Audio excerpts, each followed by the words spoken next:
Hey you! If you're enjoying Skyline REM and want to help make it happen, you can apply to join our backstage team in the description of this video. If you don't have the time or means, don't sweat it. Subscribe, leave a like, and enjoy the video instead.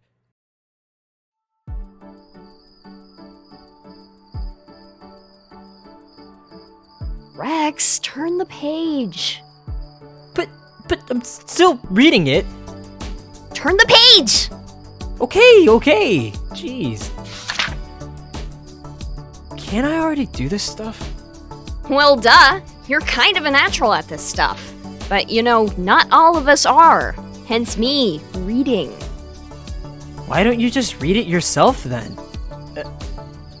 Oh. Right. Turn the page, Rex. Ooh, wait a minute. This is interesting. Huh? What's a mindscape? We can figure that out if you turn the page! Ah!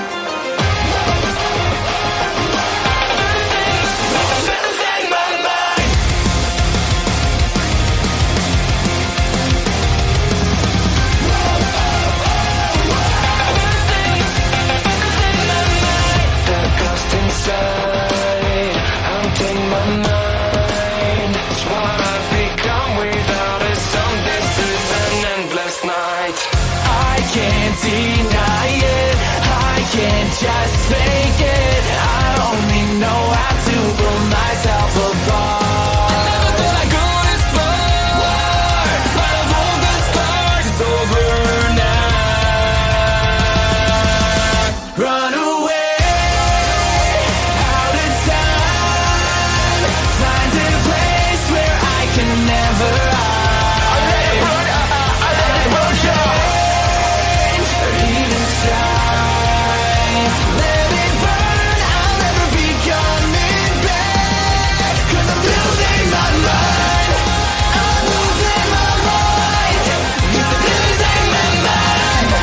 I'm hoping somebody will say losing my mind.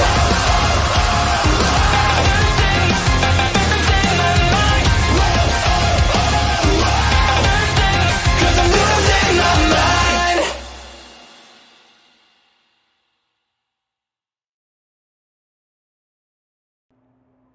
You and Kat both gaze at the page with interest. The mindscape, you murmur as you hold up the book to the lantern light. A mindscape is a spiritual manifestation of your mind. Every experience you've lived through and memory you've made is stored here. Keep reading. Entering and navigating a mindscape can reveal much about the person to an occult observer. Oftentimes, occult users will also utilize mindscapes to center themselves and re-examine past memories. There are a lot of benefits from meditation in this way, with the leading benefit being a sense of control over one's identity. You look back up at Kat. I don't get it. Of course you don't. She rolls her eyes. From what it seems like, think of it like a dream. Only the dream is built on real memories and is unique to every person. So, when I was interrogating the priestesses... You must have been seeing a memory inside of their mindscape. She completes your thought with a nod. It does say that entering a mindscape can inform you about a person. I think I get it now. You look back down at the book. I wonder what my mindscape looks like. Why don't we find out? I'm curious to know what mine looks like too. Maybe I'll find something I didn't know before. Sweet! Let's do it! Alright then. She lowers herself to the ground and crosses her legs. You know she isn't actually touching the floor, but you find the effort endearing all the same. Pretty tired, though. Isn't it night already? I'm pretty sure everyone else is asleep. Oh, whatever. You can go to sleep once we figure this out. Fine. Let me see that. Kat directs as she tries to reach for the book. Her hand phases through the pages and she blinks. Right. I forgot. Just set it on the ground. You set the book on the ground as Kat glances over the page. You watch her as her eyes narrow, diligently scanning the instructions. She's silent for a long time. So, how do we... Shh. Okay. After a few more moments, Kat turns back to you. Okay. I'm going to walk you through the steps first. Then I'll go into my mindscape afterward. Just listen carefully and do as I say.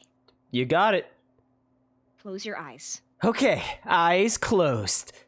Don't narrate everything you're doing. Just stay quiet. Got it. Staying quiet. You pause for a moment and realize what you just did. You can practically envision Kat's unamused expression in your mind's eye. You sheepishly laugh. Sorry. All right. Next, you're going to need to clear your mind. Done. That's impressive. Huh. Now all that's left for you is to start daydreaming. I guess is the best way of describing it. You try to let your mind wander as you become keenly aware of the world around you. You can hear crickets faintly chirping outside. Breathe in and out, slowly. You regulate your breathing. Soon, it becomes the only thing you can hear as the rest of the world slowly fades away, with Kat's voice being the only reminder that there is space that exists outside of your personal void. And let yourself drift off. You feel yourself slip out of your body, as if your mind is entering a state of unconsciousness. It feels very much like dreaming. Sleeping, only now, your destination is not a dream.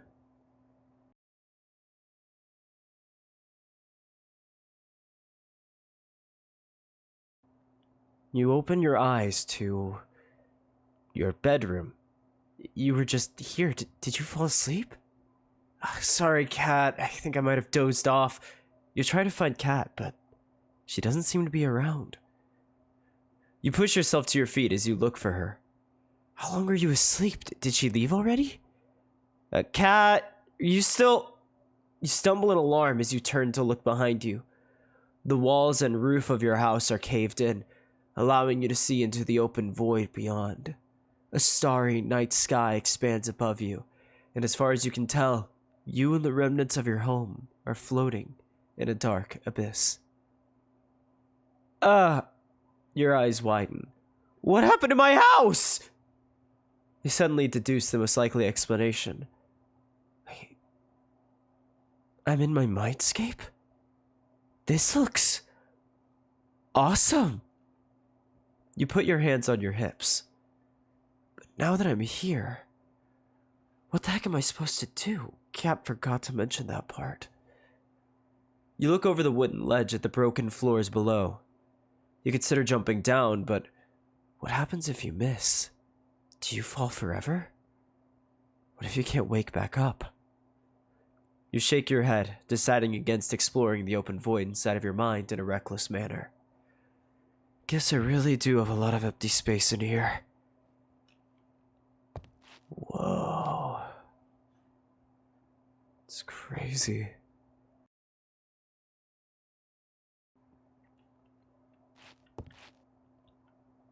Jeez. Okay. I guess maybe I should look around?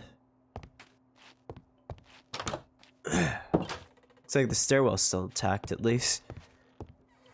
Not a whole lot of other things. Whoa. What the heck? My house! Why is it like this? I definitely couldn't just climb over walls before. Huh.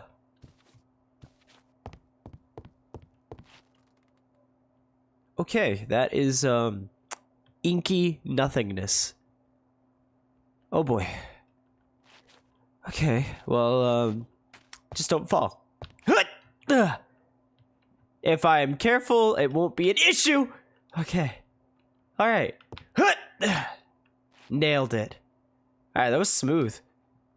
You slowly look around at the remnants of your home. You feel the faint traces of memories flow through your head. They mainly consist of images of time you spent with your friends. You haven't lived here very long, but you couldn't imagine living anywhere else. You turn toward the starry infinity around you. You wonder what else could be out there in that inky void. Your thoughts are distracted by the faint sound of footsteps. You turn back to try to pinpoint their source, but as soon as you do, they seem to disappear. You're left wondering if you even heard anything at all. "Hello?" you call out. Your voice carries throughout the abyss. There's no response. Man, I'm sleep deprived. You try to shake yourself awake as you move into what's left of Vincent's room.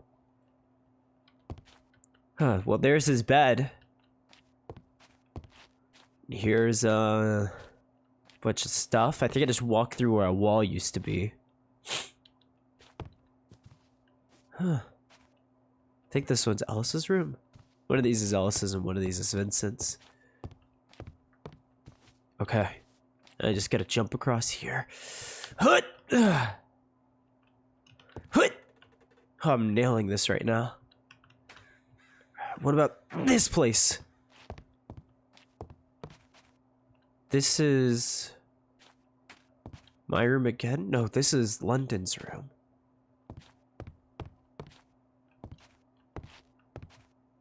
If I go down here, this is the hallway. Oh man, this is hurting my head. That's okay. Huh? You land on the other side of the gap effortlessly. You consider if you could fly in your mind. You do a tentative hop in place, but find that gravity pulls you back down. So there's gravity in your mind? Dang, why does your head have to be so rooted in reality? You look around and notice a mirror sitting on the far wall. You don't recall any mirrors in the kitchen. What would the point even be? You approach the mirror curiously.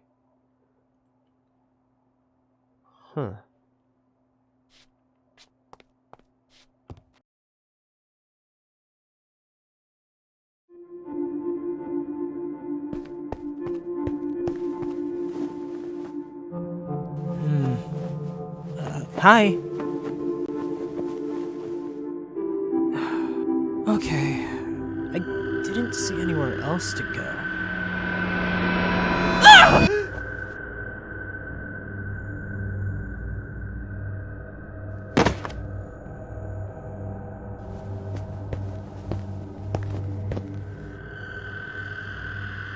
It's you. Hello, Rex. Long time no see.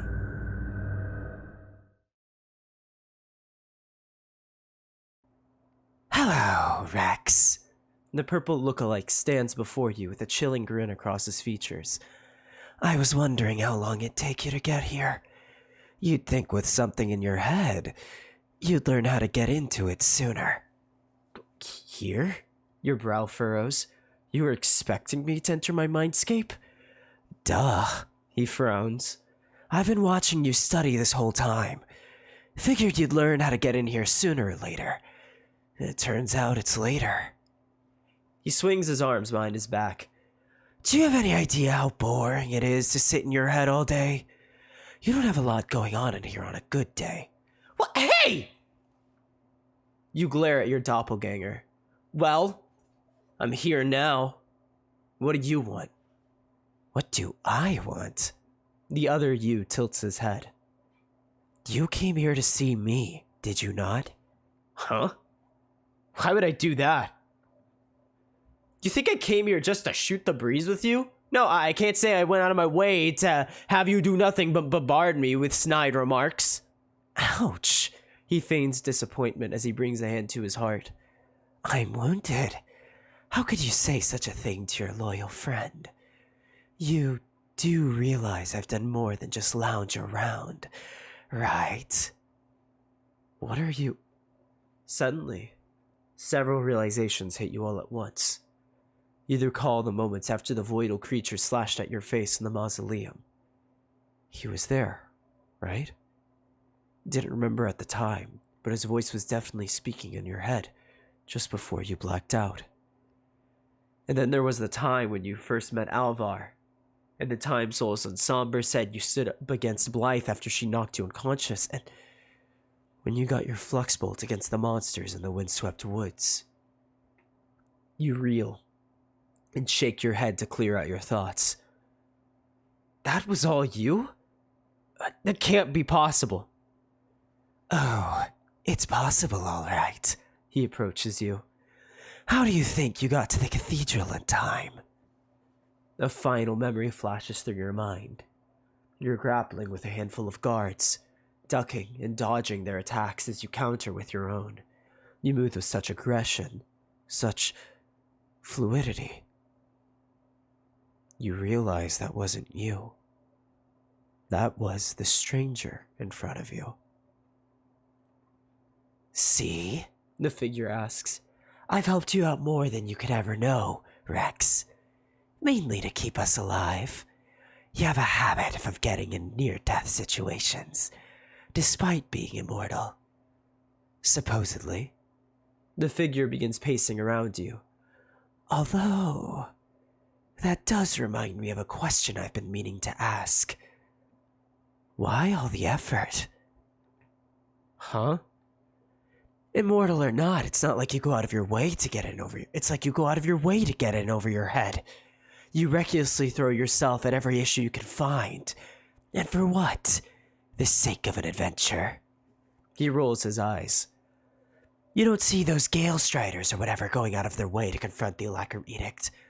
But you don't see them mourning some lack of adventure, so it can't be that. So if it isn't that, then what is it? You grit your teeth, but find yourself pausing. The answer doesn't immediately come to you.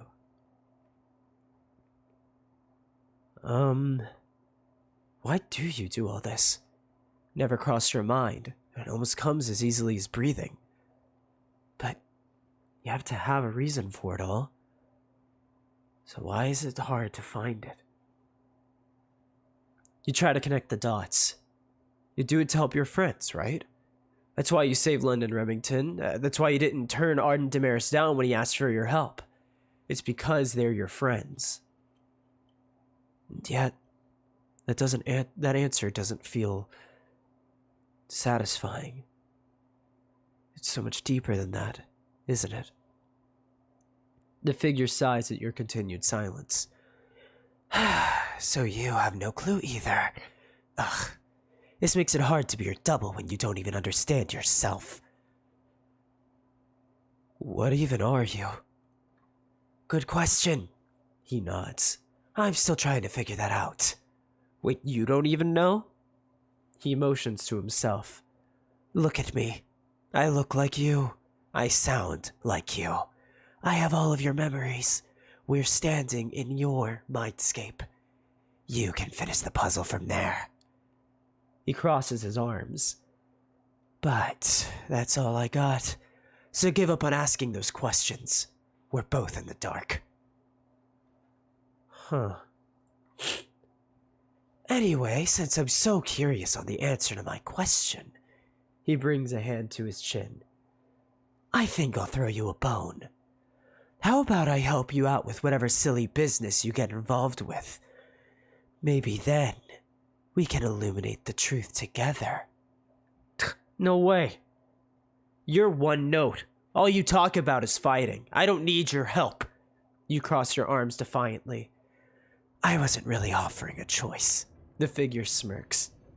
You open your mouth to speak, and before you can even utter another word, your double snaps their fingers, and you're suddenly somewhere else.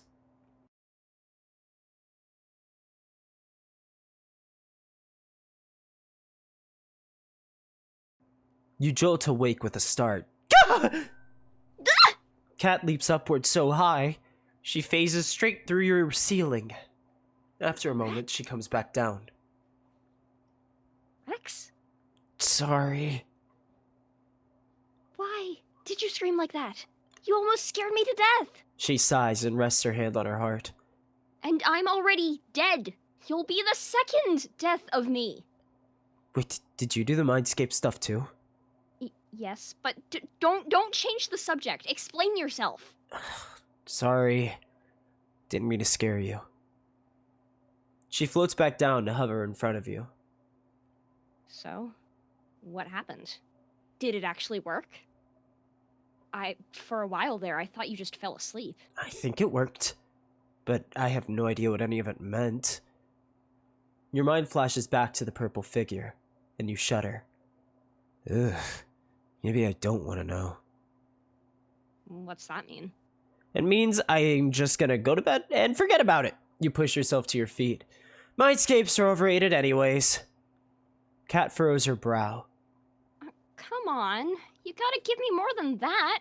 What did it look like? Did you see any old memories? Did time move at the same speed, or were you in there for like a couple hours instead of a couple of minutes? As your brain tries to wrap around all of the questions Kat just asked you, you suddenly hear a distant tapping sound. You pause and turn toward the noise outside your bedroom. Is someone knocking on the front door? Kat notices the noise as well and frowns. Well, aren't you popular? She scratches her head. Wait a minute, who tries to sneak in a visit at midnight? No clue. Let's go check it out.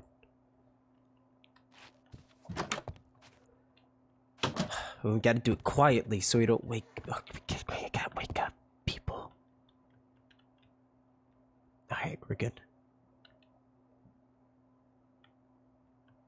Alright. Let's see. Someone at the door? You open the front door to find no one. You look left and right, but don't spot anyone nearby. This was the door that got knocked on, right? Maybe you should check the other one. Ahem! Down here, guy! You look down and notice a creature staring up at you, evidently annoyed. Took you long enough to answer. What, Harper? What are you doing here? I'm here for you, obviously. She tilts her head and ruffles her feathers. Why the long face? Are you sleeping or something? Not exactly. You rub the back of your neck. Everyone else is asleep. Did you need something? No, not really. But you need to come to this party. What, huh? A party? There's this huge party happening in Aurora Alley right now, and it's going to be going all night. What? Why? A bunch of cool lights appeared in the sky directly above the district. I think Penelope was testing some kind of new spell or something. A new spell? Mm-hmm. So now there's this gorgeous Aurora over the whole place. Apparently the magic students are all celebrating their work on their exams, so the Auroras is a display meant to commemorate their hard work. She holds out a wing to you. You gotta come see them, guy! It looks awesome! Plus, the party would feel really weird without ya. You consider her offer and glance at Kat, who offers a mere shrug. Don't look at me. You're the one getting invited. Yeah, but were you gonna come? What's that supposed to mean? Harper answers over Kat. Of course I was gonna come! I didn't walk all the way out here just to go back to my perch and snooze. I'll follow you, but parties aren't really my thing, for obvious reasons. Ah. Okay, I'll go. You tell Harper. Great! The heartbeat begins to flutter in excitement. Follow me. You're gonna love it. Alright. Lead the way, Harper. A party at midnight. That sounds exciting. Sure does. Wait, it's a bunch of students. Why are they up this late? Yeah, do you think they would, want to, be asleep for, like, tests and stuff, I guess? Or maybe they're pulling Yeah. all-nighters. That also makes sense. That does make sense. Rex, you forgot to close the door? I left it open for Kat. And I realized I didn't need to leave the door open for Kat. I was about to go back and close it, and then I realized I can't close it. Oh my. When common sense isn't common sense. Welcome to my whole life. Yeah, unlife, your death. My my non-existence. existence. Yeah.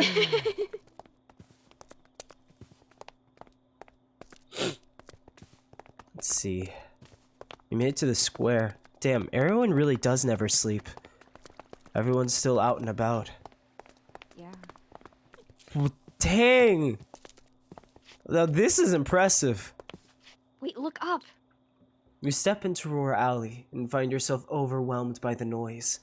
Dozens upon dozens of mages and students gather in the alley, dancing to live music and playing games with magic wands. There are even stands set up with food and merchandise to capitalize on the populace celebrating the nebulous aurora that hovers over the district. Your gaze fixates on the hypnotic pattern in the sky. Wow. It is really pretty, huh? See? Told you so. Harper puts her wings on her hips. You said Penelope did that? Probably. You pause and look down on her. What do you mean, probably? Penelope doesn't tell me squat. I just heard a couple of her students saying that she must have done a cool spell to create the lights, and I was like, yeah, that sounds like something she'd do. Oh. Well, that makes sense. Where is she, by the way? You look around. I don't see her anywhere. I'm surprised you see much of anything. This place is so crowded. I haven't seen her all day, but she doesn't like parties, so if I were to guess, she's probably up in her office. I don't know what I'm gonna do with that chick, you know, guy? I think I'll stop by and say hey to her. I'm sure she'll want to hear about how much fun everyone is having. Maybe that'll make her want to join in. You think you're gonna convince Penelope, of all people? Harper inquires skeptically. Hey, I can be convincing. You cross your arms. I convinced you to let me come here, didn't I? I invited you. The harpy glares. Of course I was going to let you come here. See? I'm a natural! Oh, wow, yeah, check out that aurora. It's really pretty. It's huge. What a celebration. I mean, It's like it's so dense in that one spot, but then it's like everywhere else. yeah. Oh, that's so gorgeous. And all the lights, too. Yeah. Alright, Penelope's office. Should be this way. So many people. I don't recognize anybody. Whatever. You don't do magic classes with them sometimes either? It's sometimes, but I don't really interact with them. Fair enough. Let's see.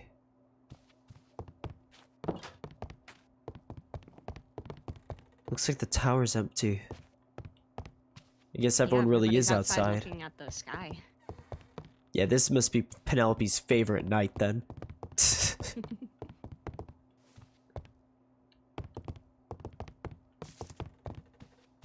Let's see. Almost at the top. Alright, what's the game plan for convincing her to come out of her tower? Penelope, I'm here. That'll work. Sure. Go ahead. Hey, quit working already! Harper shouts from outside as she flutters to your side. She perches on your shoulder and looks into the office. You got a whole party down there, and you're... She pauses as she notices the three figures slowly turn back to stare at the two of you. She leans over to whisper not so discreetly in your ear. Hey, guy.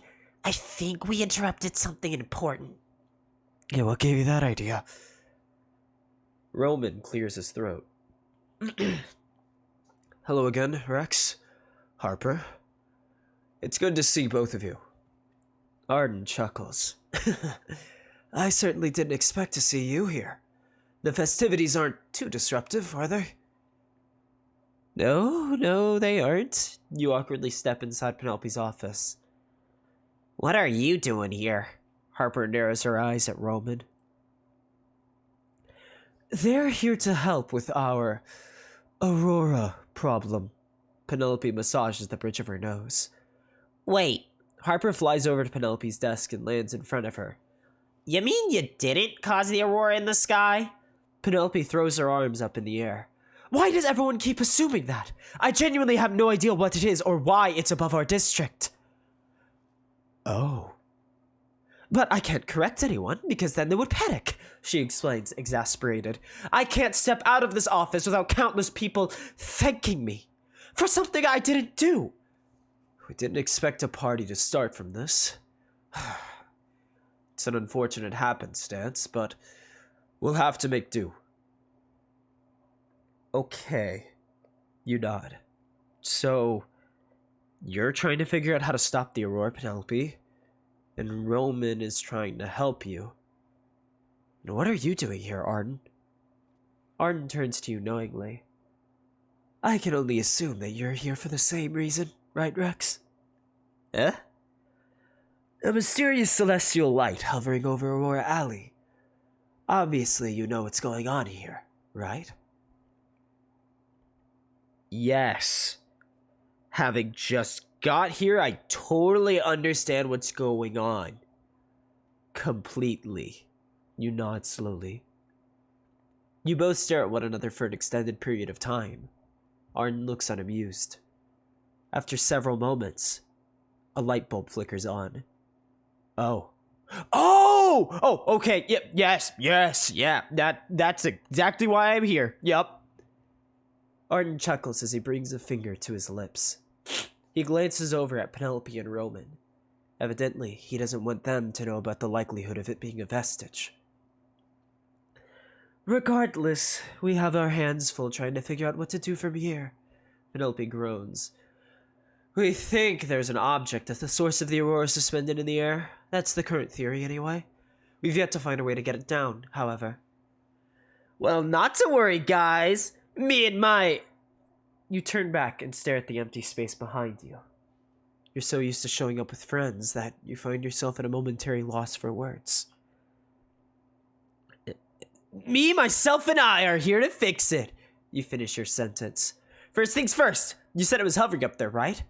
So how about we go and grab some? No, Rex. Penelope shakes her head. We won't be doing that. Or, more specifically, you won't. Wait, what? Penelope. Roman starts to protest, but Penelope stands and walks over to you. I'm not an idiot. You came here without the slightest idea that there was a problem. She glances back at the Harpy. I can only assume that Harper invited you to the party outside, correct? If that's the case, then you didn't come here to fix anything. You came here to have fun. But we can handle this ourselves. The city of Arrowhead handled much more before the fixer came to town. Why don't you enjoy yourself and relax? You've been working hard enough. Are you sure? Positive. As your teacher, it's my responsibility to see you take breaks. Being the fixer has to be exhausting, no? I want you to go down to that party and mellow out. Think of it as your newest homework assignment. Is that clear?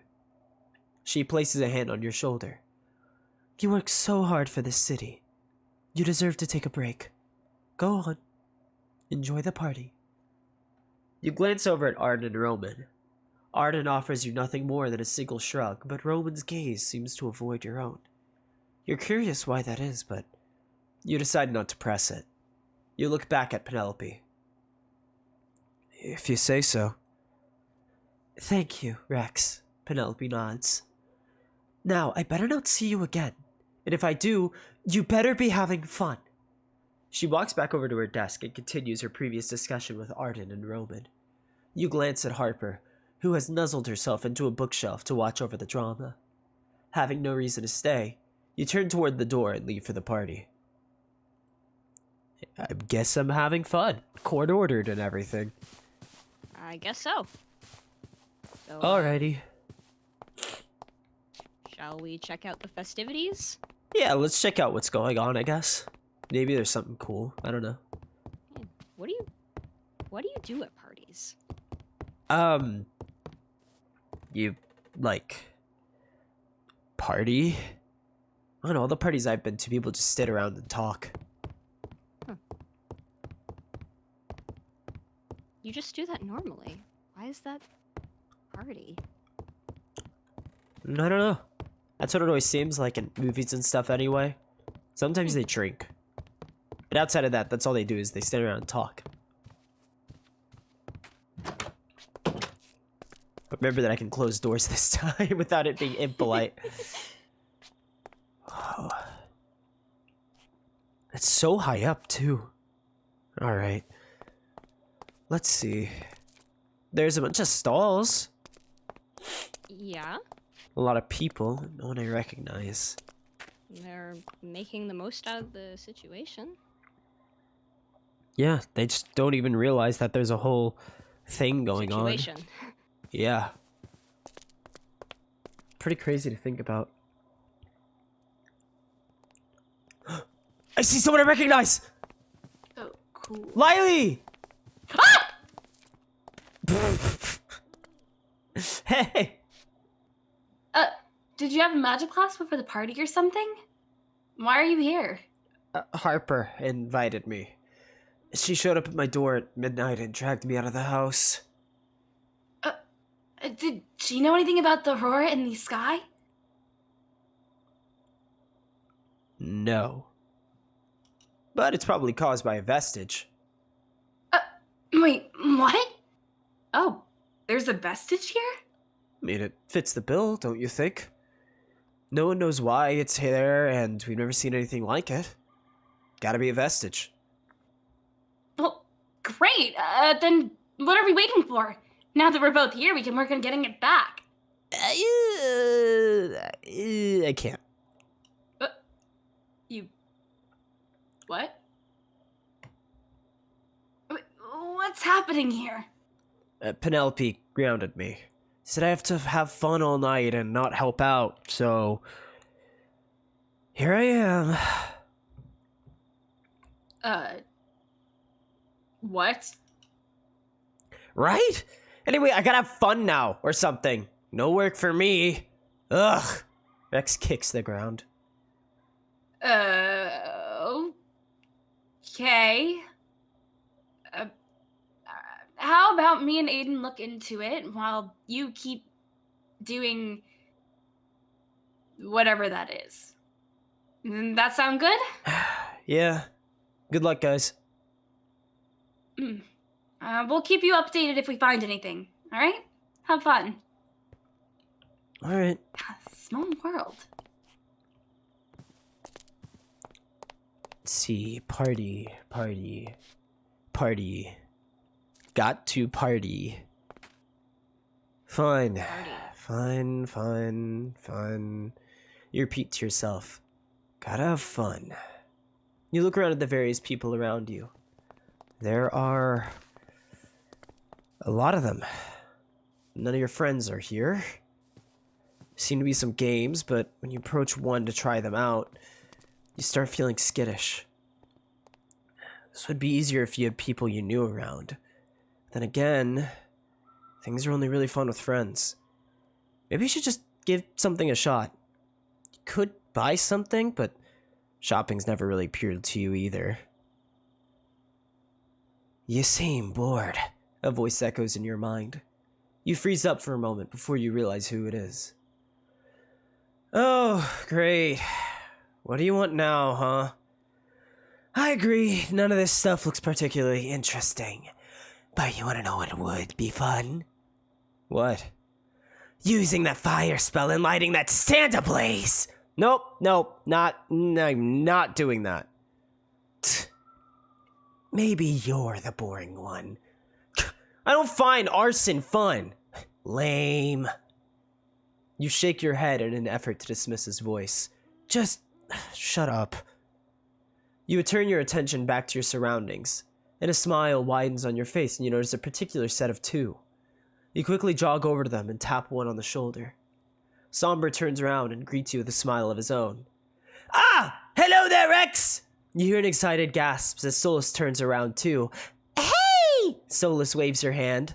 Are you here for the party too? Yeah, you bet! Harper invited me, though I don't get how you do things. Eh? Solus tilts her head. What do you mean? Last party I've been to is when I moved out to my new house, but that feels way different from this one. I don't have a clue what I'm doing. Oh, not to worry, Rex! Somber exclaims as he reaches into his bag. I have just the thing! He suddenly hands you a thick book. You glance at the cover. Alphonse's Guides to Social Events. You slowly look back up at Somber. I don't want to read this. Good, I still need to brush up on some passages. Somber quickly takes the book from you and begins thumbing through the pages. You blink as Solus jumps in front of you. Have you seen the stalls? One of the merchants sold me this pretty scarf. Solus holds it up. See? Very cool. You nod, suddenly finding that you have no idea what to talk about. So, we should play a game! Yes, that's a brilliant idea, Solus! Somber agrees. Rex, perhaps you would like to join us? Sweet. If you guys are down. Excellent! Somber immediately begins to drag you along. Oof, let's play a game with the magic wands. Solus says. Wait, wands? Yeah! They give you a wand and you shoot shiny magic thingies at a bunch of paper boats. It's super fun. Come on! Paper boats? The spirit in your mind dismisses the idea. Now, windows. That ought to be a lot more exciting.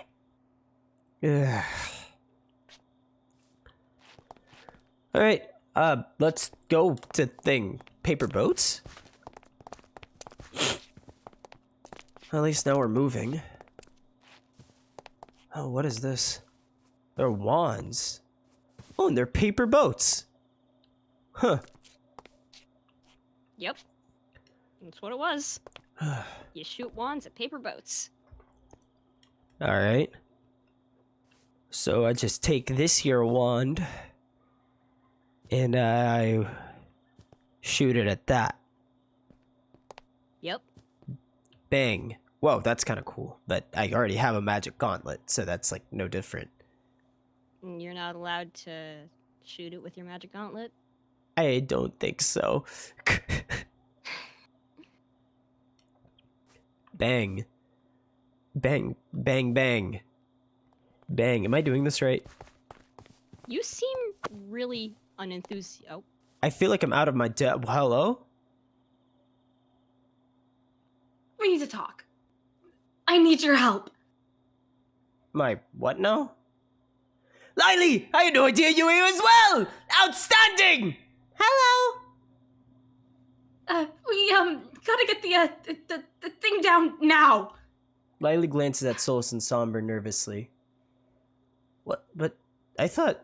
Well, we work best as a team, so how about we just confront the problem head on? Please? Lily, are you sure? Aiden asks. However, when she doesn't seem to budge, he sighs and turns back to Rex. So, what do you say? Well, if you're not giving me a choice, then Penelope can't get upset with me. But just to be safe, let's also avoid her. Completely. Why would Penelope be upset? That's not important. So, what should we do first? Get away from the party. Aww, we're leaving already? But I wanted to play more games. I'm certain we'll have time for games afterwards. Somber pats her on the back. For now, it appears that Rex and Lily have important business to attend to. And we're going to help. Lily goes pale as she slowly glances back at Somber and Solus. Not you guys. This stuff is, confidential. It's okay, Lily. They can be on a need-to-know basis. Ooh, secret mission? Solus's tail sways excitedly behind her. Something like that. You guys can't tell anyone about it. It's extremely confidential. You have our word. Our lips are sealed. Alright, so what next? Maybe we can fill each other in, away from the crowds. I don't want anyone to overhear us.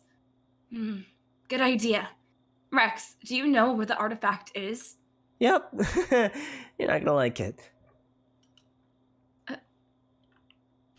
Alright, let's move away from everyone.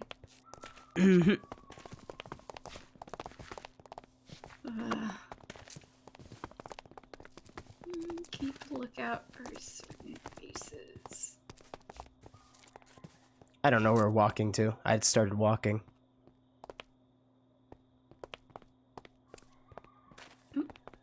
Aiden knows a good spot. Oh, no, so does Somber. Oh. Ooh, this isn't half bad. Whoa. The lights are pretty, though. Yeah.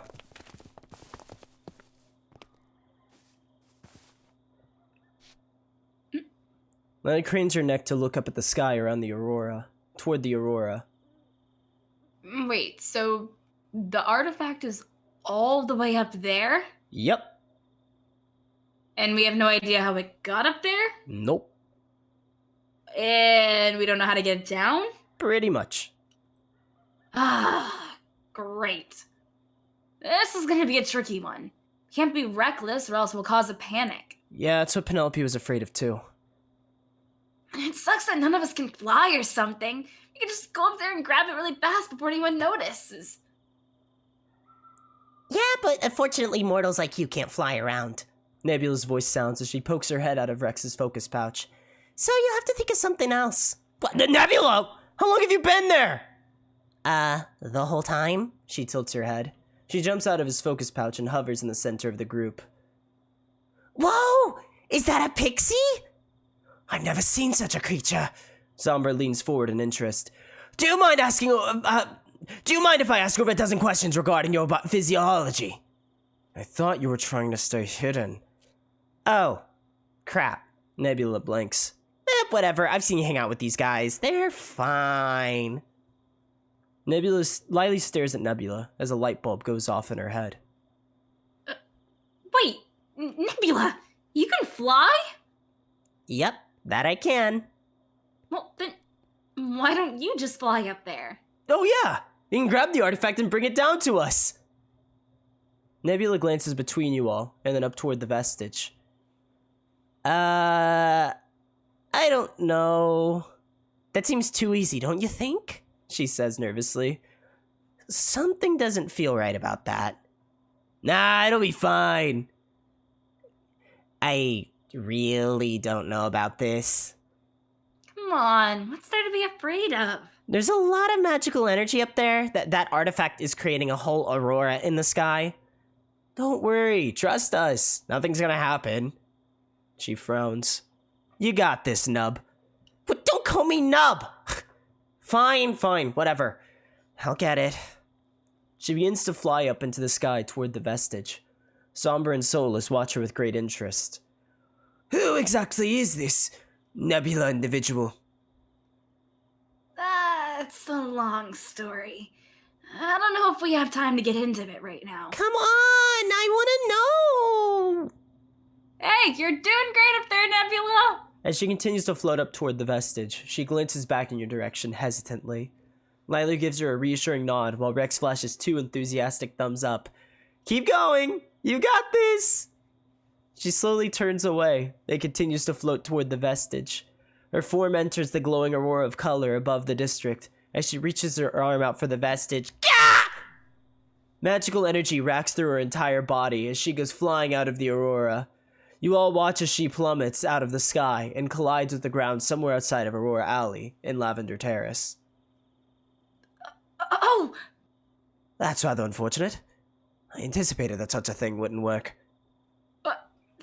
Why didn't you say anything? You all seem quite confident. He puts his hands up in surrender. I thought you knew something I didn't.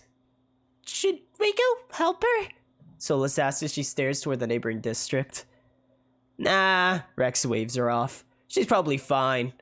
At least now we know that flying isn't an option. What should we do now? Cat, why don't you... Rex glances at the spirit to his side, but a foul glare cast in his direction caused him to snap back forward. I mean, we could try to shoot it down? Maybe? Rex! There you are! Penelope's voice sounds from behind him. Gah! Rex shrieks as he spins around. I mean, hey, Penelope! He tries to place his body in such a way that it blocks your view of Lily, Aiden, Solus, and Somber by puffing up his chest and extending his arms outward. She just gives him a strange look. You seem tense. You are relaxing, aren't you? Me? Relaxing? Yeah, totally. I'm like the most relaxed ever right now.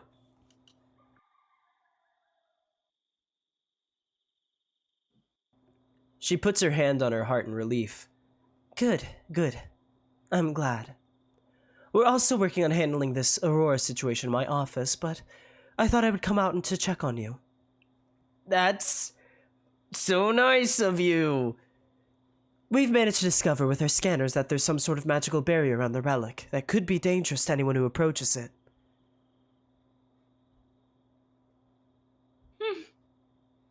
You don't say. No way! Magic barrier? We had no clue. That's crazy. Rex nudges Lily with his elbow. Ow! Penelope nods her head. Rest assured we're making progress. We'll have this sorted before you know it. Sweet! Happy to hear. Oh, before I go, she leans forward to whisper. I saw 3 students who seemed a bit lost when I came down from the tower. Perhaps you could all spend some time together and become acquainted? After all, parties are for mingling and making new friends, are they not? I don't know if that's gonna work. Here they are. You guys have fun, alright? Penelope shuffles to the side to reveal 3 awkward-looking individuals huddled behind her. I'll leave you to it. As quickly as she came, Penelope departs. Oh, well, whew. It's like light behind them. Yeah, Ominous. The moon. You stare at the 3 strangers in silence. Why'd Penelope just leave them with you? How are you supposed to get the vestige down when you have to worry about keeping some random students company? Hey! It's nice to meet you. My name is Aiden. The 3 don't respond as they glance at one another. You... having fun? Again, no response. The leader of the group, a male, glances back toward Penelope as she walks back toward the magic tower, making the occasional peek over her shoulder in your group's direction. Penelope said you were magic students? I do not believe I've ever seen you before. Brilliant! It is always a pleasure to find more like-minded individuals in Heroin! What classes are you taking? Penelope enters the magic tower and disappears. As soon as she does, the group of 3 immediately hunch over impishly. We know why you're here, travelers.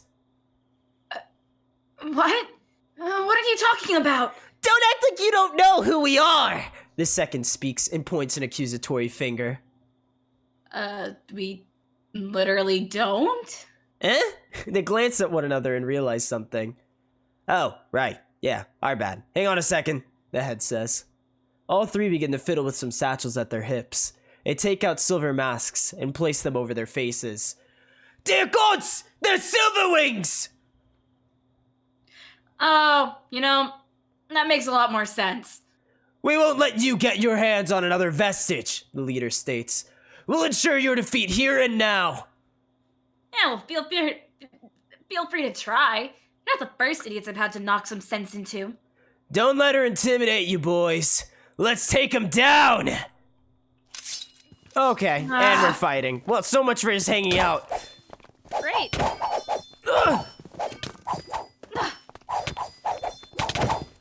Absolutely Oh, no this one's tact hanging with back. people. Ha! You thought you could just avoid me? You can't! I'm the Fine. fixer! He's got big deal fixer legs. Ah! Fixer legs. Come on. Ah, what? Ow! Ow! That one hurt! That guy just threw a potion at me! I just avoided that. Ah! Oh, like you avoided that one? Yeah, okay. Point made. Point made. Yeah! All right. We need a plan. Come on. Wow, this one's trying to really rail on me. Rail on me. Come on. Good shooting, Aiden. Keep it up. Ooh, what is that? to avoid the potions. Oh, just beat them up. It's just a bunch of We're already silver wings. on We it. can deal with them. They seriously have to Where's try that third one? Penelope? Yeah, beat Over it. here. Come on. Ah! Yeah, that's right. I got hops for days! Hops for days! Ah! Oh, okay. I wasn't expecting the behind. Ooh. These three just beat it already. Ah. They're persistent, I'll A give them trio of that. silver wings stumble away from you with hateful expressions behind their masks. Curses, one of them mutters. You're stronger than we thought. I don't know if I'm supposed to take that as a compliment or not. Yeah? Did you think we were weak? You know, we fought your dragon buddy twice and won. One? Ha! Yeah, right. You got lucky this time. But we're not done with you yet. How much more cliche could you be? Just leave already and tell your boss you lost fair and square. This won't be the last you hear of us. The leader shouts back at you all as they begin to run away from the scene. Okay, so what the heck was their deal? I don't know. I don't care. I swear every Silverwing has some kind of screw loose. Still, how do we know that we were over here? I never expected Silverwing sent to Aurora Alley. They've become rather bold. More than usual, even. Who cares? I'm gonna blast them all away. Solus holds her head up high. They're gonna regret messing with us. Miley? A female voice calls to her from the crowd. Everyone looks up as toward the voice as Allison pushes her way through some students. Where in REM could she have got? Aha! Her eyes land on Lily, and she smiles. There you are. Allison! Lily rubs the back of her head. What brings you here? I believe she was looking for you, Lily. Somber answers for her. Yeah, even I thought that was obvious. Lily casts them an annoyed look as Allison continues. You will not believe what just happened to me. What happened? There I was, minding my own business at my stand, when I overheard some hooligans talking about you and your friends. And they were huddled in some back alley talking about how they were gonna jump you. And make sure to keep your eyes peeled, all right?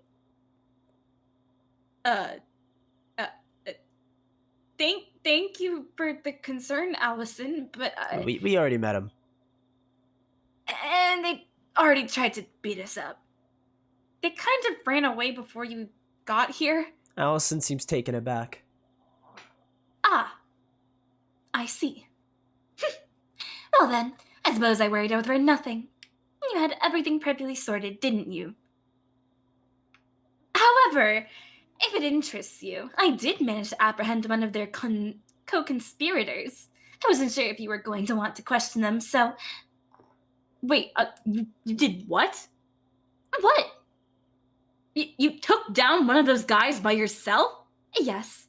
How'd you do that? I thought you were just some merchant. I'll have you know that I'm more than just some merchant. I have had to travel across the entire country of Mythos alone.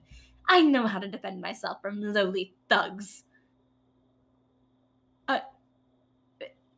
Wow, nice work, Allison. Now, did you want to question them or not? I don't know. Lily starts to step back, but Aiden stops her. We did have a couple of questions for them, didn't we? This is our only chance to get some answers. Unity knows the other three won't be very talkative. Yeah, I guess you're right. She turns back to Allison. Lead the way.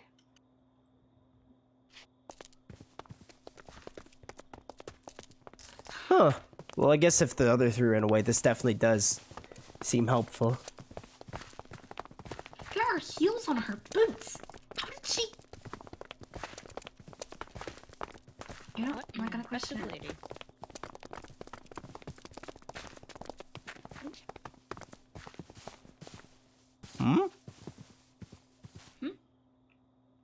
You glance down at the space behind Allison's stand. There's a Silverwing wriggling around on the floor, his arms and legs bound. He has several bruises around his face and a couple of rips in his clothing from the scuffle. Lily looks up at Allison in horror. Allison squints at her. What? You tied him up? How else was I supposed to ensure that he didn't escape? Lily, remind me not to get on Allison's bad side.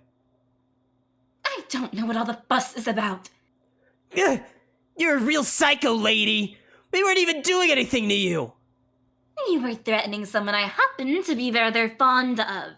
You had it coming. How did you or your friends know where to find us? Are you stupid? We know that there's a dumb artifact or whatever causing the lights up in the sky. That means we knew you'd show up to save the day eventually. It's only a matter of time. An artifact, Interesting. Is it expensive? Maybe now isn't the time to ask that sort of question. So, you plan on jumping us and then taking back the vestige for yourself, Is that right? Yeah, that's right. So how'd that work out for you? Be as cocky as you want. We're not losing to you again. Not today. Look around you. Any one of those innocent party people could be one of us. And you won't know until we knock you in the back of the head with a metal pipe. Try being a little more creative. I already did that one. And we already fought some of you guys. What, you what? Yeah, exactly.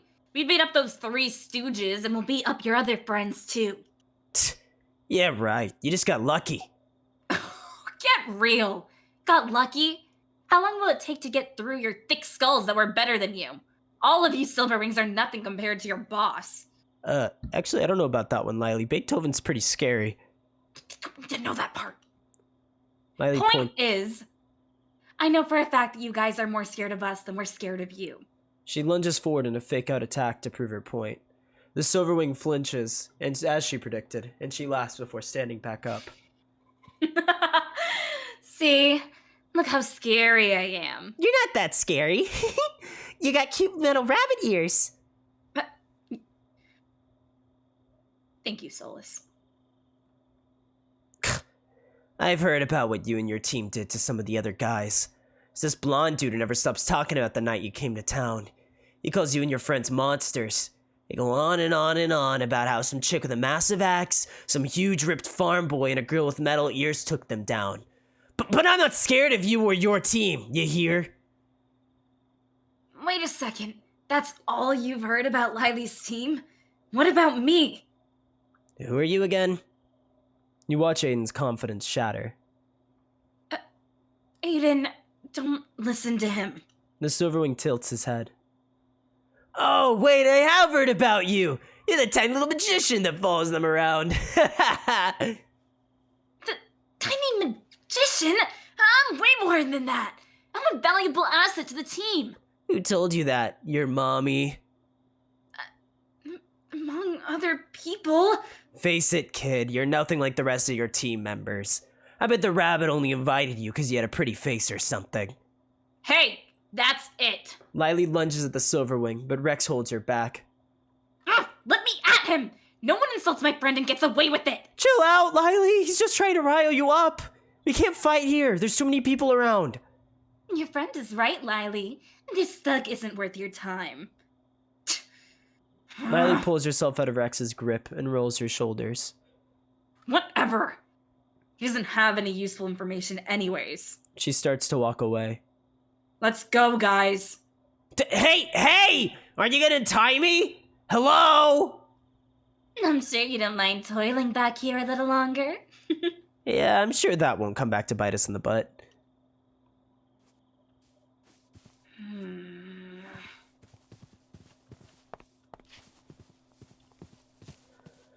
Okay, next plan.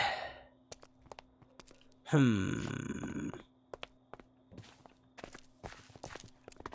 need to think. You walk away from Alice's stand as Lily looks at Aiden. Are you okay, Aiden? Yeah, I'll be fine. Sorry if I worried you. Don't apologize.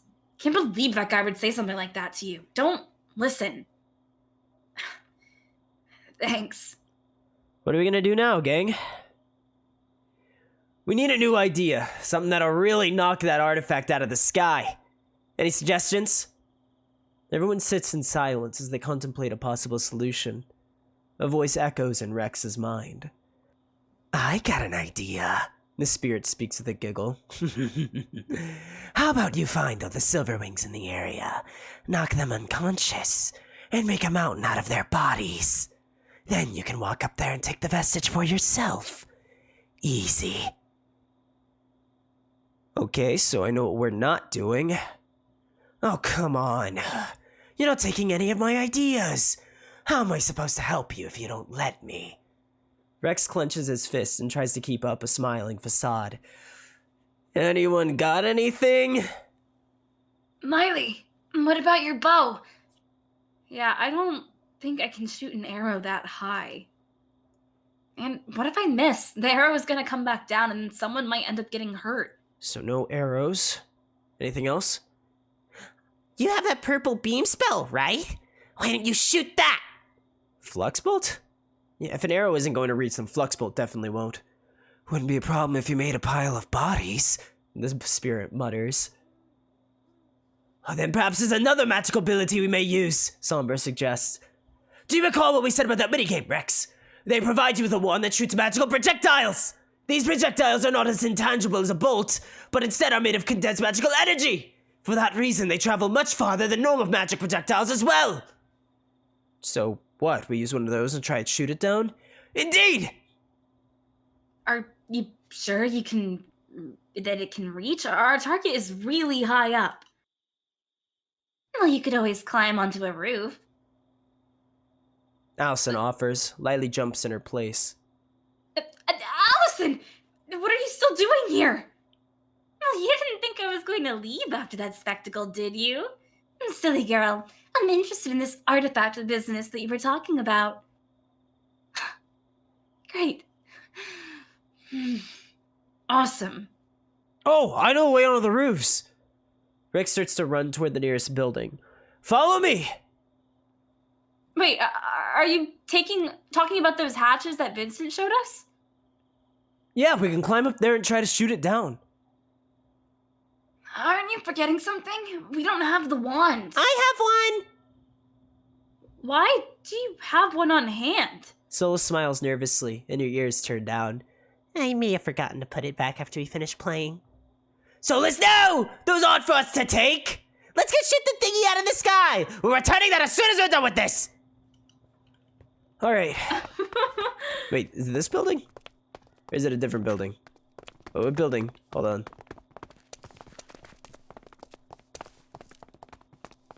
This building. Gotta be this one. Yeah, it's closer. Okay, we need to get to the top floor. Modeling. You see anything? Whoa. No. Oh, What is good this? find. Targets. Yeah, ladder. I got the ladder. Oh, nice. Thanks for the help. No problem. I didn't help you. Alright. Okay. Onto the roof. Ugh. Ugh. How do you climb higher than that? As you climb up onto the roof, you notice 3 masked figures already standing on the other end. They have one of the training wands from the minigames, and they're aiming it at the vestige in the sky. Come on! Aim better, you idiots! We're doing our best here, but we don't know how to use this thing. Well, figure it out! Hey, what are you guys doing up here? The Silverwings look back at you, their eyes wide like saucers behind their masks. Shoot, this is what happens when you take too long. Lily draws her weapon immediately. What are you doing with that wand? What does it look like we're doing? We're gonna blast that vestige out of the sky before you get the chance to. How did you know we were gonna... Fire at them, you idiot! The Silverwing with the wand turns in your direction and aims the wand at you. The tip begins to glow and a magical projectile blasts out of it. Only problem was that the tip of the wand was facing the Silverwing in question. He goes rocketing off the roof and drops the wand in the process. The leader facepalms. I'm surrounded by morons. He draws his own weapon. Fine then, we'll do this the old-fashioned way. Who needs magic? You're on. Ugh. Oh, this is gonna be hard to fight on. We'll make it work, like we do everything. Yep. Well, excellent. Oh! They mean business. Be Yeah, they sure really do. careful not to fall, guys. I'm trying my best. This is kind of like slanted footing. Ah! I caught myself. We're fine. Ow, ow, ow, ow, ow. Ugh. That is enough out of you.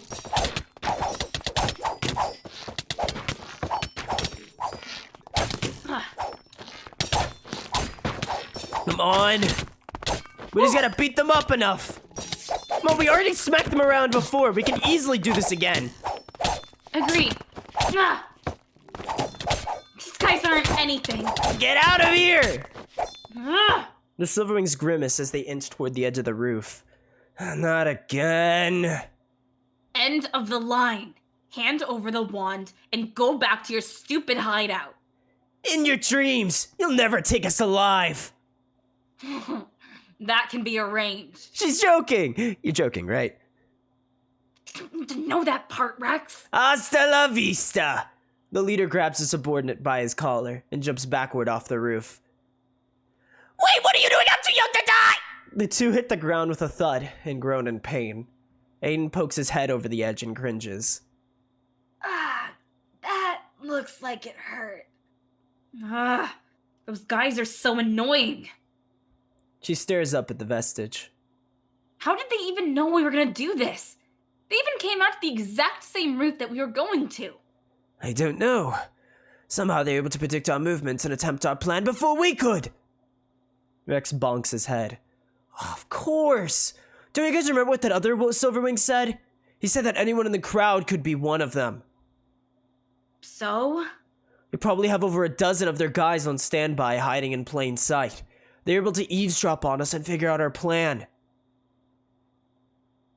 That's what we get for trying to strategize out in the open. What now?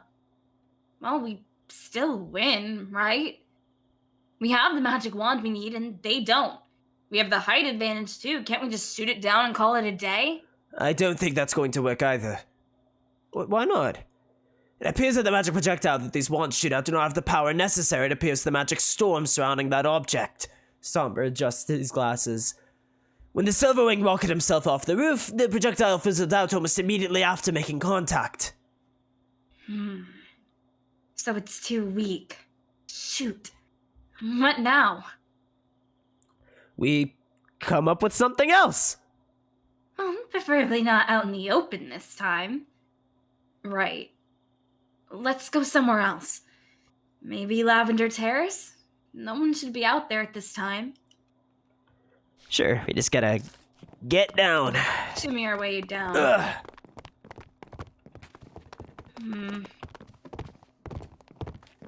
I don't like the idea that anyone could just be a Silverwing watching us. Yeah, I it's guess crazy what how that everyone has to works. put They up with. don't have their disguise on and they're disguised. I literally just... Okay.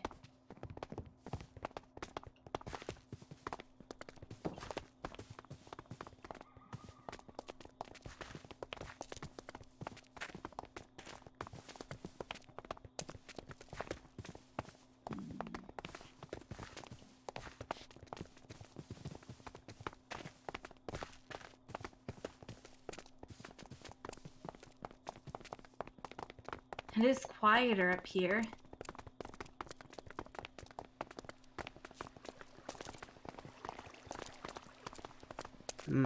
Where should we walk over to? I mean, as long as it's private.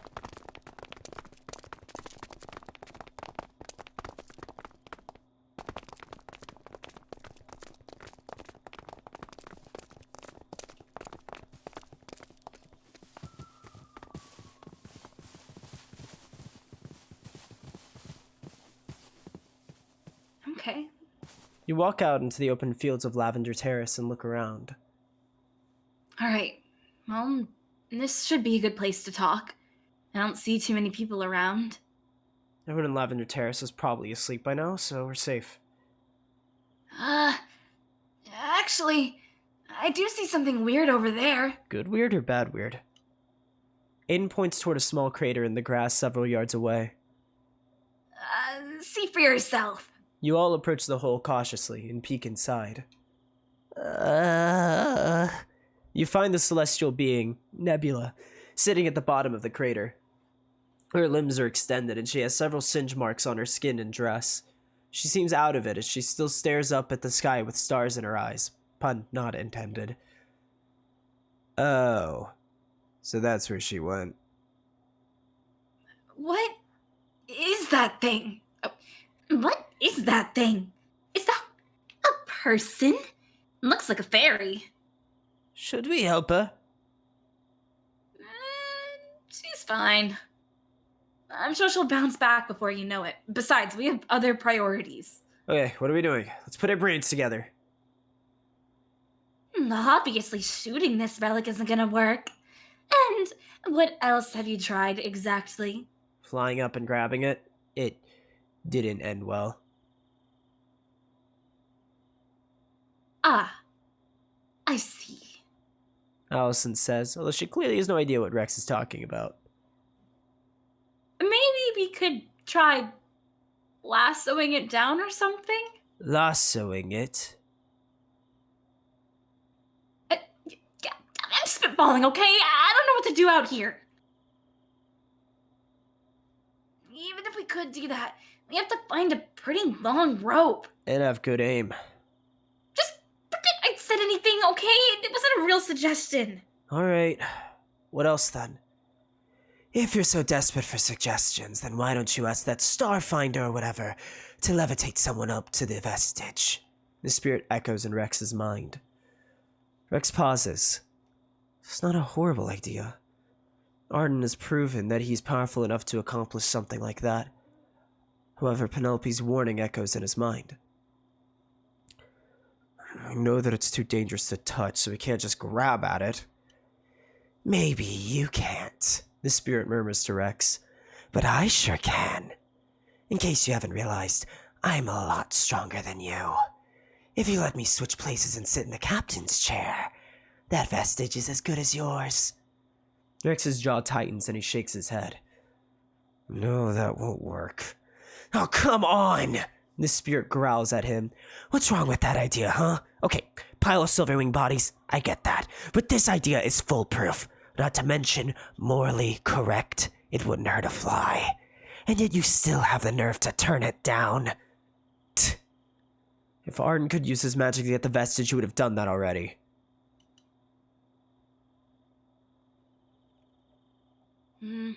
That's true. Riley nods, So we can't oblivious ask to the him. conversation in Rex's mind. So we can't ask him for help. What if we go to that really tall tower and then just jump as far as we can? It's still too far, Solus. You overhear a couple of pairs of heeled boots walking around you, but you pay them no heed as you continue to brainstorm with one another. Maybe we could try a different kind of plan? We could try some other magic, like alchemy. The footsteps pause behind you as you carry on.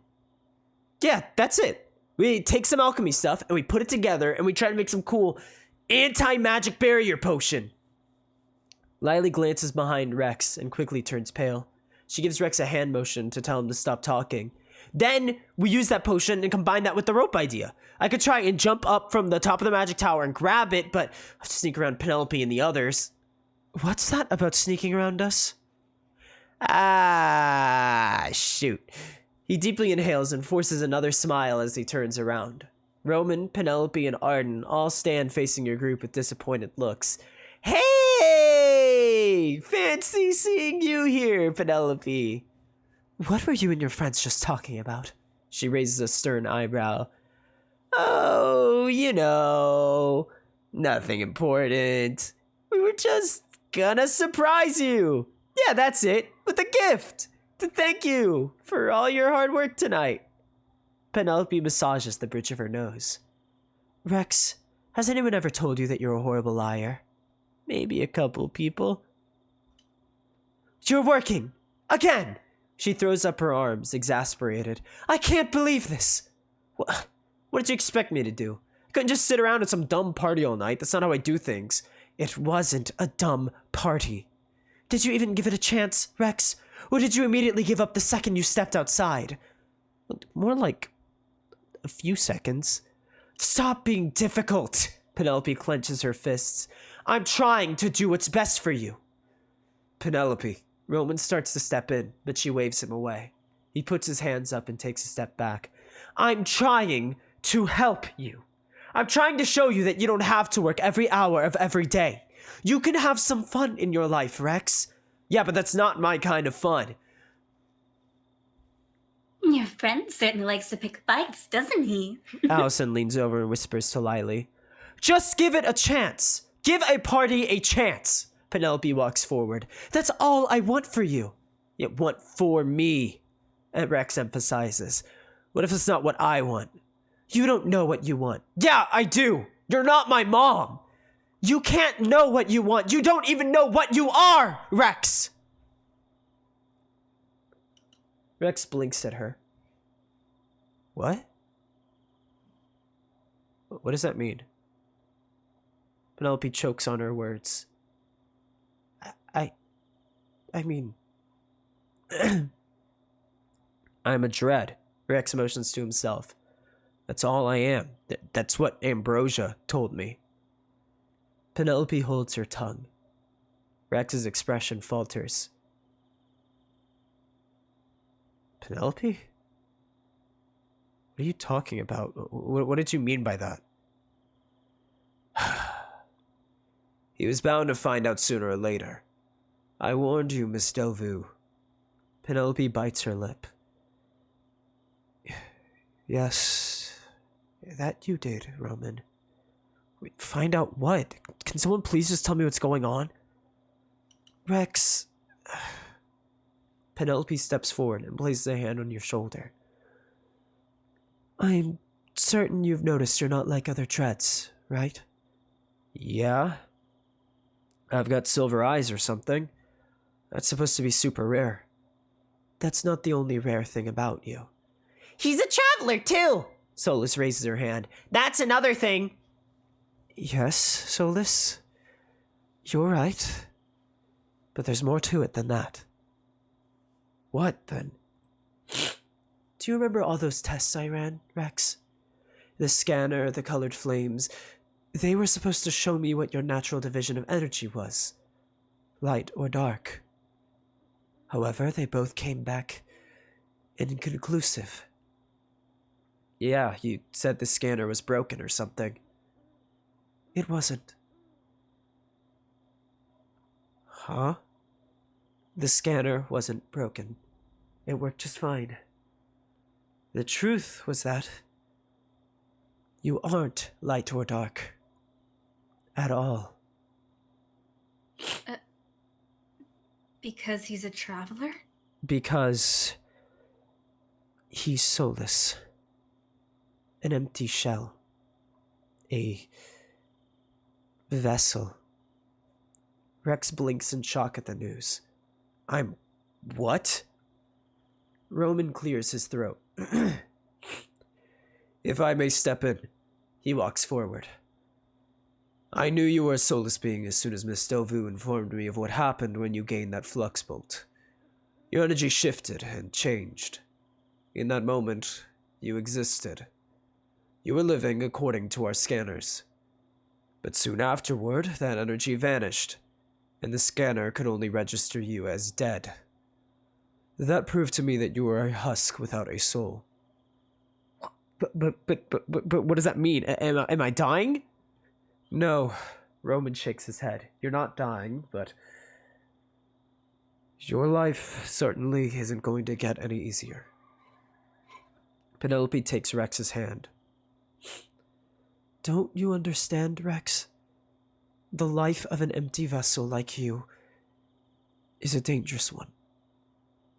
I didn't want you to throw yourself to the wolves while I had the power to stop it. You deserve a chance to relax too. You deserve a chance to live a life worth living. My life is worth living, Rex tells her as he pulls out of her grip. It's my life. For now, Roman says. But a shell like yours is not impossible to breach. Whereas the rest of us are at full capacity due to our own souls taking up space in our forms. You are susceptible to all sorts of unknown spirits entering your body. Rex's mind flickers back to the purple figure currently living in his mindscape. He shakes his head. No. Rex, I don't believe you, Rex says as he storms past Penelope. Rex, please, listen! Penelope tries to object to his departure. However, before she has a chance to say her piece, he's already gone. Roman sighs. My apologies, Miss Delvaux. Perhaps I was too blunt. No. He deserved to know. Penelope sighs. Arden watches Rex go without saying a word. Rex!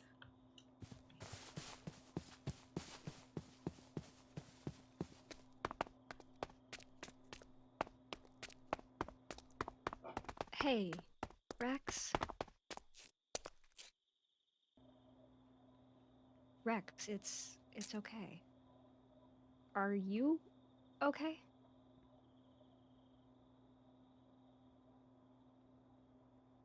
Can you just leave me alone for a bit, Kat?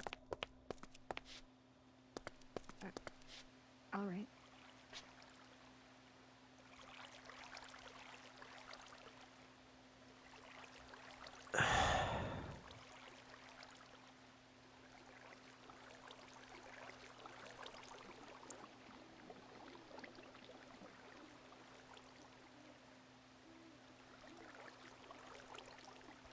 You sit by the edge of the fountain and stare at the water. You can still hear the excitement of the party raging on. It seems no one plans on stopping anytime soon. You lock eyes with your reflection as it ripples in the water. A vessel. An empty vessel with no soul. And your life doesn't get any easier because of it. Despite everything, that almost doesn't bother you. Not having a soul hasn't affected you up to this point, right? It hasn't stopped you from doing what you want to do. What I want to do. What are you doing all of this for? The question has been eating at you all night, and yet you still don't have a clear answer. Well, you like making people happy. That's one thing, and you like adventuring. Both of those are explanations, right? No. There are other ways to make people happy. And there are less dangerous adventures that could be fun, too. So why is it that anything but the highest stakes is so incredibly boring? Do you mind if I sit? You glance back at the voice in surprise. Arden stands behind you with his hands at his pockets. You don't answer him, but slowly give him a nod. He takes your gesture as a sign of approval and strides forward. He takes a seat next to you, his eyes piercing into your own. What's wrong, Rex? You seem off tonight. I just have a lot on my mind. Such as? I don't know why I'm doing any of this. What do you mean? I mean, why am I doing any of this? You repeat. Why do I wake up every morning and throw myself at every problem there is? And why don't I have a soul? Just... Why am I the way I am? Arden opens his mouth to respond, but seems to not have an answer. He, too, becomes lost in thought. No matter what explanation I come up with, I can't find anything that sounds right. He turned back to the fountain. I'm bored out of my mind unless I'm chasing some kind of adrenaline rush. I can't consider myself successful unless I've stopped a city-threatening crisis. I don't think I'm a good enough friend unless I save that friend from an assassination. You close your eyes. Why am I this way? Why can't I just be normal? You feel a hand on your shoulder. You open your eyes and find Arden staring at you through your reflection in the water. Rex, do you know how I became the Valorant of Unity? Doesn't it have to do with the whole blessed afterlight thing? That's certainly part of it, he nods, but no. I received the title from the king because I went out of my way to help people too. I did my fair share of preaching and speech giving, but I also did everything in my power to make life a little easier for the people of Erewhon. I wanted to help people because I knew it was the noble thing to do. He clasped his hands in front of him. It gave someone like me a purpose. He stares off into space. Sometimes there are no paths for us to walk besides the path of a hero. A hero? Yes, he nods. He focuses his attention back to you. Heroes are, inherently, an idyllic concept of what others should strive to be.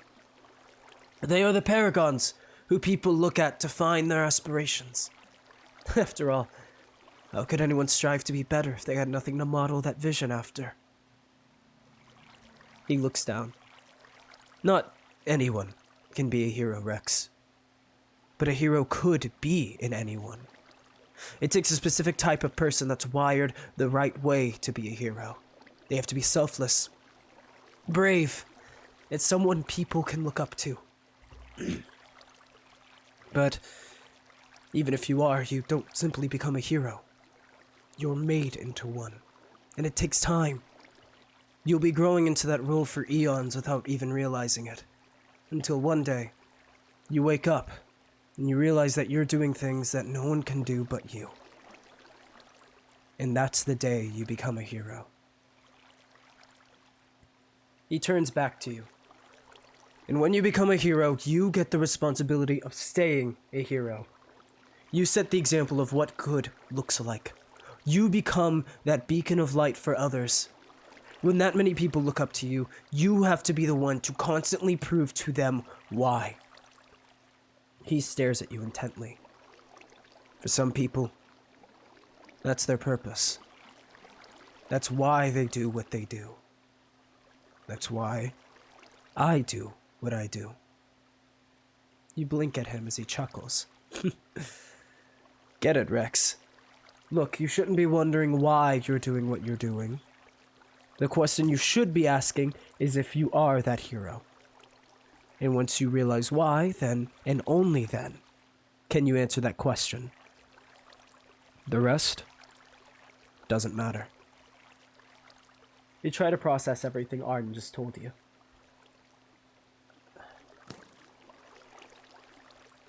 I don't know. Don't rush it. Just try to... Rex! Kat suddenly flies into your vision. You sit up straight as you lock eyes with her, entirely missing whatever Arden said. But, Kat? What's up? There are more Silverwings. There's a huge fight going on. Shoot. Arden, I gotta go. Where are you going? I've gotta help my friends! You call back to him as you begin to dash off. Come on, follow me. Arden watches as you leave. Where? This way. Back where you were, in the clearing. Crap. The minute I left, oh, dang it. Keep them distracted. Good work, guys. Rex? Hey! Yeah, help me finish off these guys. They came out of nowhere. Descended from the trees. I see! Why are there so many? Rex rushes into the fray and pushes one of the Silverwings away from Lily. What the heck? Why are there more now? I don't know, they decided to call in reinforcements. I guess we were too tough for the three of them. We've been trying to manage, but there's too many. I told you before, travelers, we're taking you down today. That vestige is as good as ours again. Not if we have anything to say about it. We can't keep fighting out here like this. They're wasting all of our time. You can't run from us. We have our guys working on retrieving that vestige as we speak. But you don't even have a plan. You lost this round. He starts to charge. While we're at it, why didn't you tell us where the other vestiges are? And we'll take those too. Stay back! Aiden shouts. He uses his new force spell to knock the Silverwing away, causing him to roll through the grass. Whoa, Aiden! What the heck was that? My unbridled anger! He figured out a new spell where you were gone. Apparently he can repel people away from him. It's called a force incantation. It's come quite in handy to keep these goons away from us. Rex processes this information slowly, until his eyes light up. Got it. What? Got what? You have an idea, Rex? Miley questions him as well while she draws back her bow. We can use that spell to blast me into the vestige! What? And you call my idea stupid. The spirit scowls in Rex's mind. You want to rocket yourself into the sky to grab the vestige? Yup, that's what I want to do! What about the magical energy? It's too dangerous, Rex. Yeah, and that's what makes it fun. Come on, Aiden! For sure! Aiden says. He rushes back toward Rex. What? You guys can't just run away! After them! The Silverwing shouts to his allies. Keep them off of us, Lily! Understood! Aiden, come on! Rex, are you sure about this? I've never been more sure of anything else! Aside from other Watching your things. But I'm pretty sure about this. Okay. Oh, I on. trust you. They're hot on our tail. We need to get somewhere high up. Magic tower. Aiden, come on! If we get up to the Okay. top, that might just be close enough. Keep going. They're chasing. Alright, let's do this thing!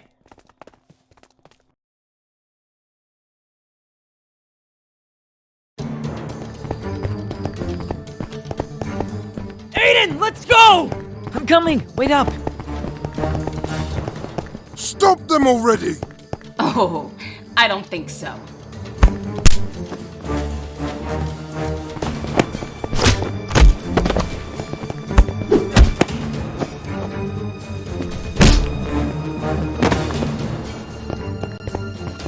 Oh, that looks like it hurts! Terribly sorry!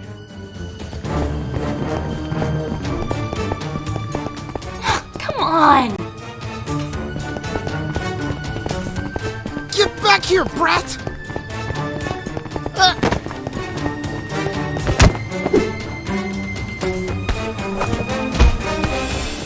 I got it! I don't got it. Cat? Rex, duck.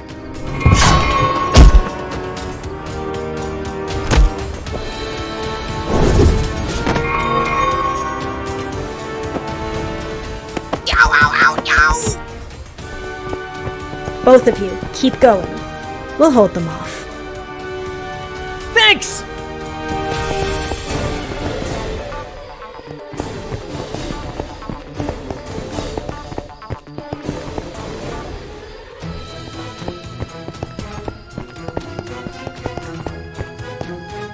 Okay, now or never. Are you sure this is gonna work? Nope, this is probably gonna hurt. That's reassuring. Ugh! Come on, come on! I can do this! You're going to fall, Rex. And it's going to hurt. Look, it was a cute attempt, but this one isn't going to work. Swap out and let me. No! Shut up! I can do this because that's what heroes do!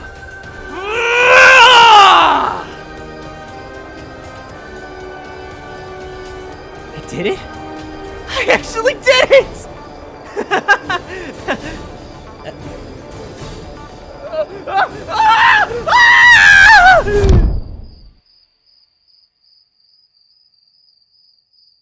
I see. Okay, I'm satisfied. You can take it from here.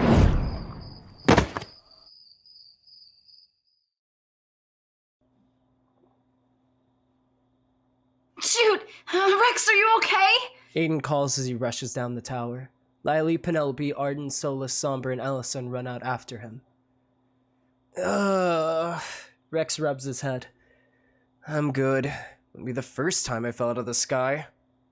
Huh? Now you can say you survived that twice. I got it, though. Thanks, Aiden. I had no idea if that was gonna work, but I'm glad it did. Of course it was gonna work. You just had to be confident. You weren't that confident when we were up there either, you know. Lily glances up toward the sky. Huh. Looks like the Aurora is fading away. Well, there goes my theatrical celestial fabric sales. Perfectly catered towards this event, but what good is the event without the light show? Well, I'm sure you'll have another opportunity to sell them. Indeed! Solus and I quite like your collection, although the pricing was slightly outlandish. I'm trying to make a living. My prices are entirely fair. Either way, it's another one down. Rex stands up and stretches. He lets out a big yawn before glancing toward the crowds. What happened to all the Silverwings? You don't have to worry about them, Rex. They've been thoroughly dealt with. She glances toward the tower. Those that we've managed to catch will be reported to the Aegean Vanguard and incarcerated for their crimes. Roman is watching them in my office as we speak.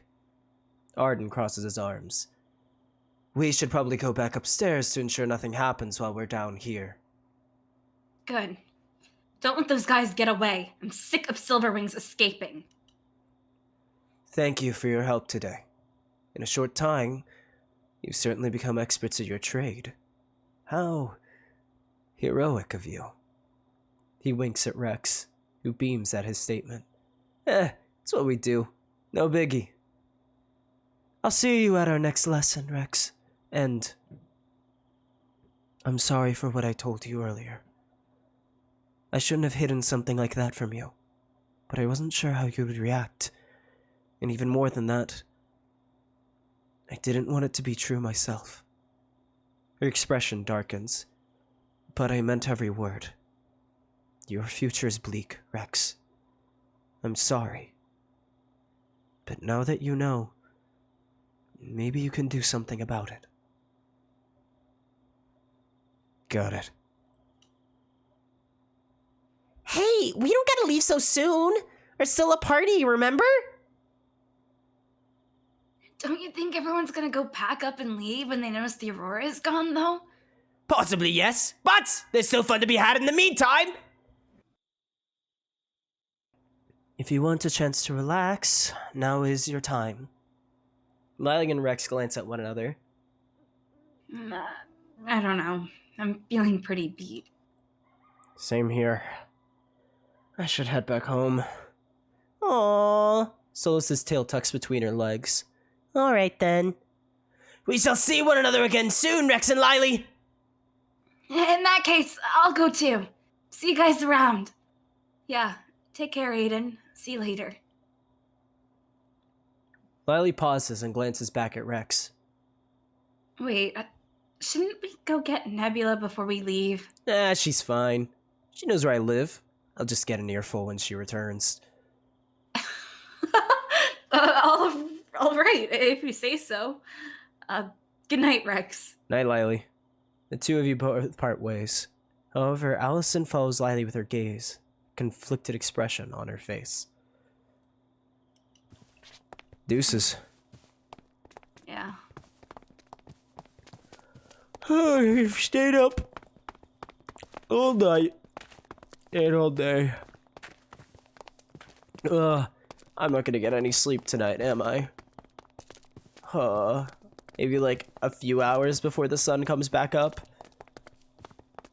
Aye. How tragic. Kat, you there?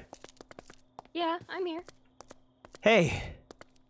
Thanks for the You assist. seem to be in a better mood now. Yeah, good? I guess I know what I'm doing. At least I know a lot of things I didn't know. But now I do. Yeah. You know, that book was right. Reflecting on yourself really does have a lot of benefits. You want to know something, Rex? You're ridiculous. Where'd that come from? That's not a bad thing. I like it. Thanks. I mean, not just anybody can be told, hey, your future is gonna be terrible and tragic, and bounce back like that. Especially bounce into the sky. Literally.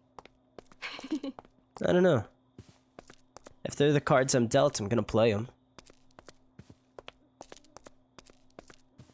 Just the way that it is. Good way of looking at it. No use mourning something I don't have, or could have, or should have. I'm me, and that's all that matters. Yeah. Sure is.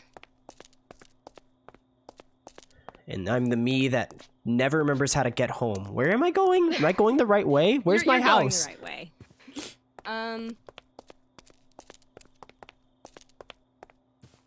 What the heck? It's if you want to off-road it, it's It's to like the right if you there. wanna- Yeah, no, we're Yeah.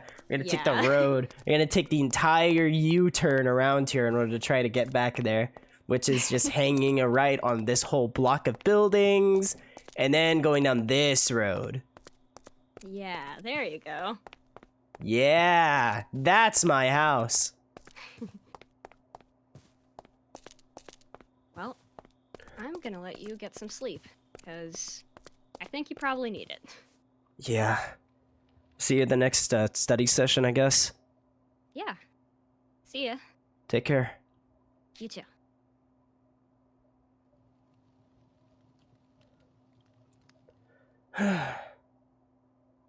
No one's me but me.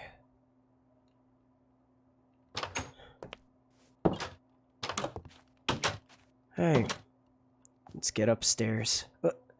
As you walk up the stairwell, you hear a door in the hall open. You turn to find Vincent standing in the doorway. He rubs his eyes and yawns.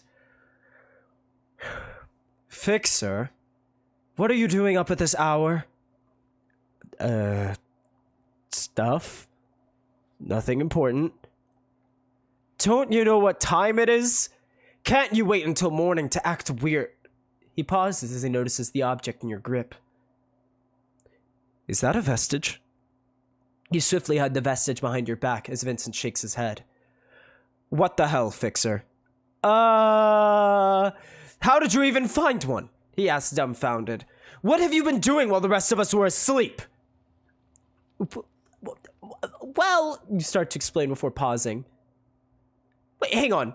Didn't you say you're not living here? Why aren't you at the castle? You blink in realization. Were you sleeping here? Vincent sweats. I don't know what you're talking about. You're wearing pajamas! He hisses at you. I was up all night working, since you're so curious. Well, on what? We're not investigating anymore. The vestiges reveal themselves. He clenches his fists. Shut up! Before you can get another word in, he storms back into his room and slams the door shut behind him. Night, dude!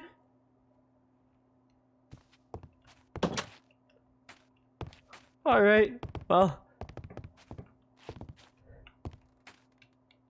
Hope I didn't wake anyone else up. Alice would actually cook me alive. It's a good thing she's kind of a heavy sleeper. Alright. Time to crash for a few hours. As soon as we put this one where it belongs.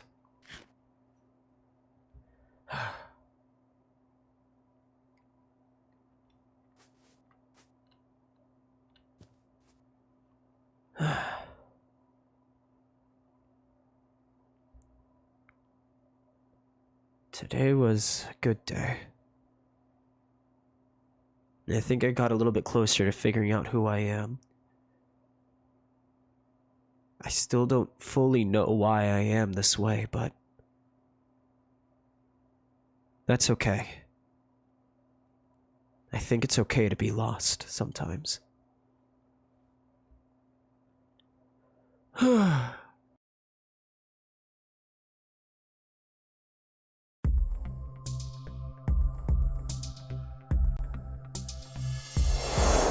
I can do this because that's what heroes do!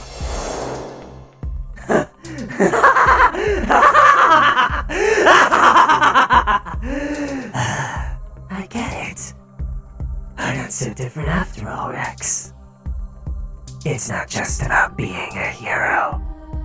It's so much more simpler than that, isn't it? You just like to win. What a coincidence! So do I. Maybe there is merit to these pointless escapades. If they're fun.